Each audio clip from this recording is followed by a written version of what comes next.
Hello everyone, good morning. আমার আজকের নতুন ব্লগে তোমাদের ওয়েলকাম করছি। এখন সকাল ওই 9টার মতো বাজছে আর আমি চলে এসেছি রান্নাঘরে সকালের খাবার বানাতে। তো আজকে সকালে বানাচ্ছি ওটস তো অনেক রকমভাবেই খাওয়া যায়। তো আজকে যেহেতু একটু দুধ ছিল ঘরে, তো ভাবলাম আজকে দুধ দিয়েই ওটস বানিয়ে নিই। দুধ গরম করতে তো বসিয়েও দিয়েছি আর এখানে দেখো 1 কাপ ওটস নিয়ে নিলাম। ওটসটা দিয়ে কিন্তু বেশিক্ষণ ফোটানোর কোনো দরকার নেই, কিছু সময়ের মধ্যেই রান্না হয়ে যাবে।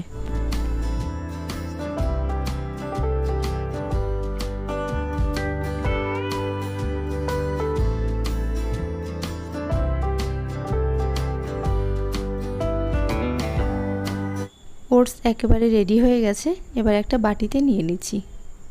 সকালবেলায় হালকা কিছু খেতেই ভালো লাগে। আসলে সকালবেলাটা যদি কিছু রান্না করি ভারী কিছু, আবার দুপুরে রান্না, রাতে রান্না, এরকম করে কিন্তু রান্নাঘরেই দিনটা কেটে যায়। তার জন্য সকালে শর্টকাটভাবে যা কিছু খাওয়া যায় আর কি। তো সেইভাবেই আজকে দেখো ওটস আর নিয়ে নিলাম কিছুটা কিশমিশ, আর এখানে নিয়ে নিলাম 2টো ডিম সেদ্ধ। অল্প একটু লবণ ছড়িয়ে নিচ্ছি।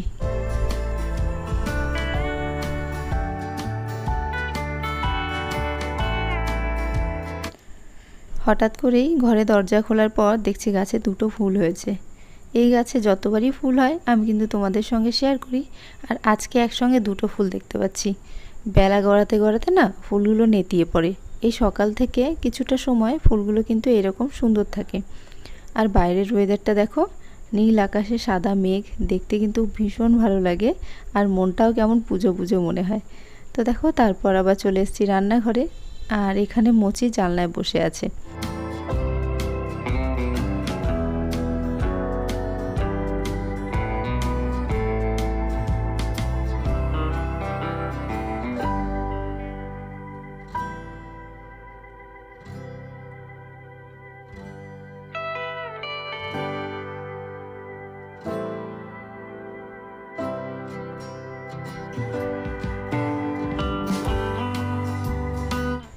দুপুরের রান্নার কাটা বাছা চলছে, আর এই যে ক্যামেরাটা বারবার একবার অন্ধকার হয়েছে একবার আলো হয়ে যাচ্ছে, আসলে ক্যামেরাটা সেট করার উপর নির্ভর করে।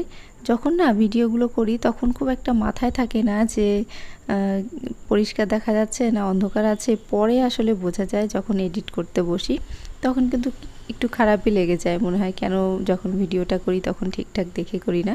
তো এরকম ভুল হয়েই যায়। তো দেখো সবার ফার্স্টে কেটে নিলাম ভেন্ডি, আর এখন কেটে নিচ্ছি পেঁয়াজ।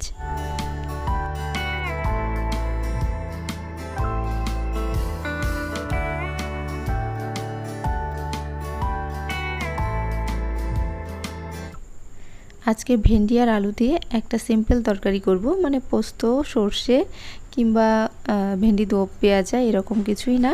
5 ফোড়ন আর কাঁচা লঙ্কা ফোড়ন দিয়ে একটু আলু ভেজে তার মধ্যে দিয়ে দিলাম ভেন্ডি, আর এর মধ্যে দেবো একটু জিরে গুঁড়ো আর ধনে গুঁড়ো। তো এরকমভাবে আজকে সিম্পল একটা ভেন্ডির তরকারি করছি। আর করব হচ্ছে ডিমের কারি। তো দেখো ডিমের কারি করার জন্য 2টো ডিম নিয়ে চলেও এসেছি। ডিম কিন্তু আমার খেতে খুব একটা ভালো লাগে না, মানে আমি ডিমটা প্রত্যেক দিন খেতে পারবো না। অনেকের কাছে যেমন ডিম খুবই প্রিয় একটা খাবার হয়ে থাকে, তো আমার মাঝে মাঝে খেতে ভালো লাগে। আর ডিমের গোটা যদি আমি ডিম রান্না করি সেটাও খেতে ভালো লাগে, কিন্তু যদি ভেজে অমলেট করে রান্না করি তার টেস্ট কিন্তু একটু অন্যরকম আসে। তো দেখো এক টুকরো খোসা পড়ে গেছিলো, তো আমি একটা ভিডিওতে দেখেছিলাম যে ডিমের খোসা দিয়েই যদি তোলা হয় তাহলে খুব ইজিভাবে উঠে যায়। তো আজকে ট্রাই করে দেখলাম যে একবারেই উঠে গেছে, চামচ দিয়ে তুলতে গেলে কিন্তু অনেকবারই স্লিপ করতো। তো দেখো রান্না তো হয়েও যাচ্ছে, আর আজকে ডিমের কারিটা আমি অমলেট করে তারপর ভেজে করছি। তো এখানে দেখো ডিম ভাজাও হয়ে গেছে। পুরো ভিডিওটা আজকে তোমাদের সঙ্গে শেয়ার করা হচ্ছে না, তো এখানে দিয়ে দিয়েছিলাম পেঁয়াজ ভেজে, আদা রসুন জিরে কাঁচা লঙ্কা, জিরে গুঁড়ো ধনে গুঁড়ো, তো এই সমস্ত কিছু যা ঘরে মশলা থাকে আর কি। আর ডিমগুলো দেখো পিস পিস করে নিয়েছিলাম। নামানোর আগে একটু কাসুরি মেথি আর গরম মশলা দিয়ে নামিয়েছি। তো রেসিপিটা তোমাদের সঙ্গে ছোট করেই শেয়ার করব পরে অন্য কোনো দিন। এখন হচ্ছে সন্ধেবেলা, আর আমি গেছিলাম একটু বাজারে বলতে কাছেই দোকানে, 2-একটা জিনিস আনার ছিল। তো দেখো নিয়ে এসেছি দুধ, বিস্কুট আর চানাচুর। আমি রান্নাঘরে কাজ করছি আর এদিকে মোচি কিন্তু আমার পায়ে পায়ে ঘুরছে। মানে ও সবসময় মানে আমি যেখানে থাকবো সেখানে থাকবে, আমি যতক্ষণ রান্নাঘরে থাকবো ও কিন্তু রান্নাঘরের জানলাতেই বসে থাকবে। তো এখন আমার পায়ে পায়ে এত ঘুরছে, তো ভাবলাম তোমাদেরকে একটু দেখিয়ে দিই। তো দেখো ও কিন্তু খুব ভালো, ও কিন্তু আমাদের একদম পোষা বিড়াল না, মানে ছোট থেকে ছিল না, হঠাৎ করেই এসছে। কিন্তু খুব ভালো, ওকে ধরলে কোলে নিলে কিন্তু কখনোই আঁচড় কিংবা রাগ হয় না, তার জন্য বেশ ভালো লাগে ওকে আদর করতে।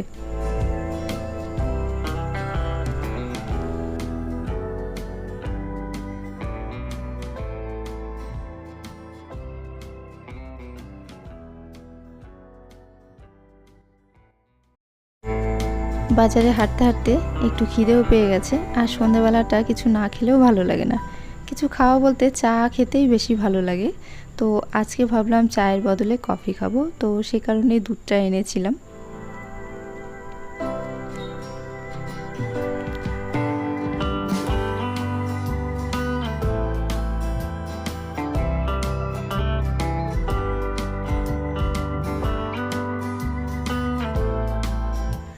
তো দেখো আমি এখানে 2টো কাপ নিয়ে নিয়েছি। বাড়িতে কিন্তু আমি একাই আছি, তাও যখন চা করি একটু বেশিই হয়ে যায়, আর চা বেশি খেতে আমার খুব একটা খারাপ কিন্তু লাগে না। তো সেই কারণে দেখো একটু বেশি হয়ে গেছে, তার জন্য 2টো কাপ নিয়ে নিলাম। আর এর মধ্যে দিয়ে দিলাম একটু কফি পাউডার। তো আগে ভালো করে দুধটা মিশিয়ে নিই, তারপর বুঝতে পারবো যে আর দেবো কি দেবো না। তো দেখো এরপরেও কিন্তু আমি আরও একটু কফি পাউডার দিয়েছিলাম, মনে হচ্ছিল কম হয়ে গেছে।